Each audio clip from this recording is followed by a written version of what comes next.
35 days into the ceasefire deal, the fragile ceasefire between Israel and Hamas has been brought to yet another halt. Both Israel and Hamas are accusing each other of not adhering to their end of the bargain. Hamas released 6 Israeli hostages on Saturday, but Israel refused to release the over 600 Palestinian prisoners that it had promised in return. Since the early stages, we were afraid that Israel will not stick to this deal. Yesterday, what Israel did is not acceptable by the mediators, Egyptians and the Qataris, because the world is looking to finish the first phase of this deal, which should last for 42 days. Prime Minister Benjamin Netanyahu's office cited the humiliating treatment of the hostages before they were released for the delay in releasing the Palestinian prisoners. Israel is already fuming over the handling of the transfer of the bodies of Shiri Bibas and her 2 small children who had died in captivity. Under the terms of the 3-phase ceasefire agreement that came into effect on January 19th, the 6 Israeli hostages are the final living hostages returned by Hamas as part of its first phase. Another handover of the bodies of 4 hostages who died in captivity is due on the 1st of March.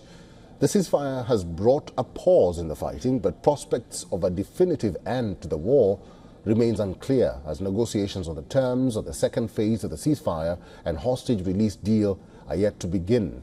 Senior Hamas official Bassem Naim said the negotiators, especially the Americans, must pressure Israel's government to implement the agreement.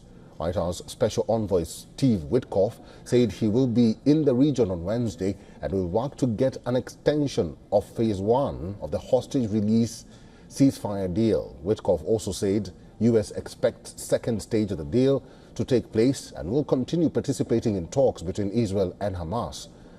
Meanwhile, President Donald Trump softened his earlier stance on his plan to take control of the Strip and relocate Gazans to nearby countries. The U.S. president said his plan is just a recommendation and is not forcing the Gaza resettlement plan.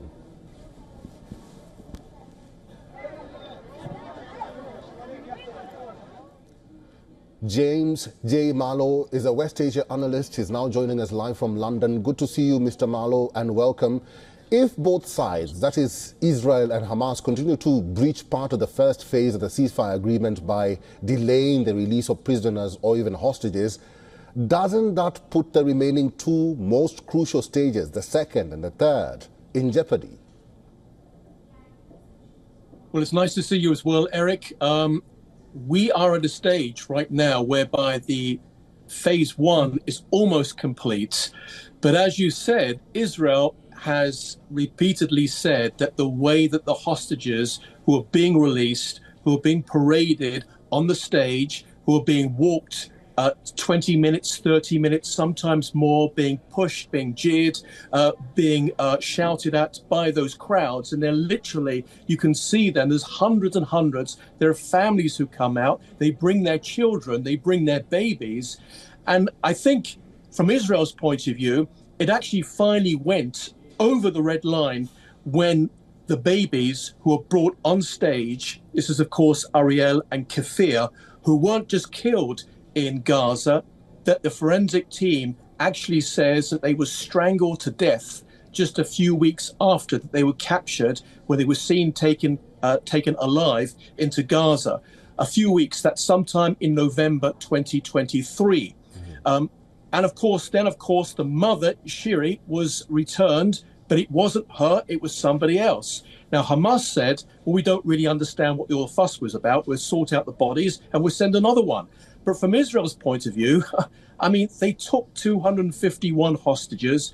Some of them were dead already, and they took the dead bodies in. And Israel just feels if you want to go ahead and negotiate, then we will, meaning Israel, will release hundreds and hundreds and hundreds of Palestinian prisoners. By the way, a lot of them are serving life sentences. They're not just detainees that are picked up since October the 7th. They're releasing them. This is very, very hard. I was just speaking to somebody earlier on today, the brother of somebody who was killed by a Palestinian terrorist is actually now slated to be released. And also a friend of mine's little girl, 12-year-old girl, she was blown up on the streets of Ben Yehuda Street in the center of Jerusalem. Again, her killer is also slated to be released. So this is very, very hard. On the other hand, you want to get out the 63 hostages still remaining.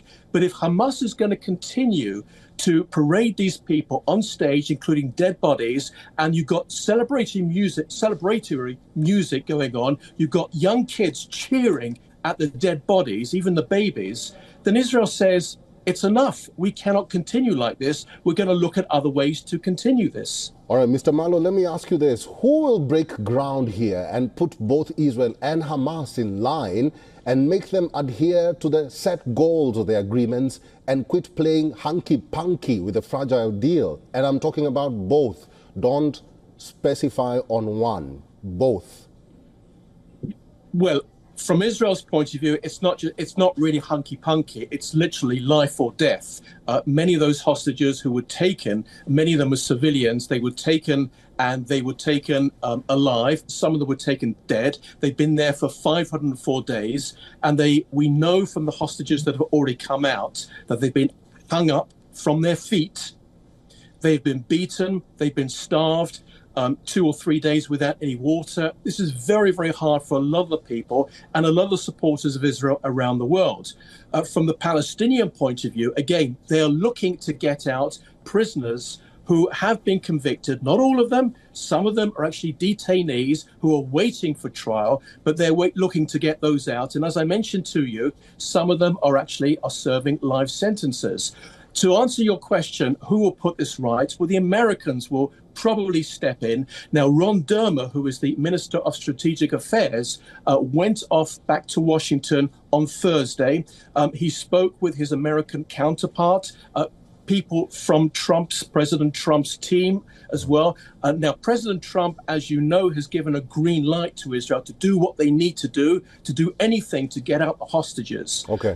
Ron Dermer is on his way back to Israel. And what Israel has said very clearly is that they will not release the 623 hostages for the time being until the next hostage from Israel's point of view will come out, because they want guarantees themselves that these hostages will not be paraded. And I have to tell you, Eric, I think that's a very reasonable request from Israel's point of view.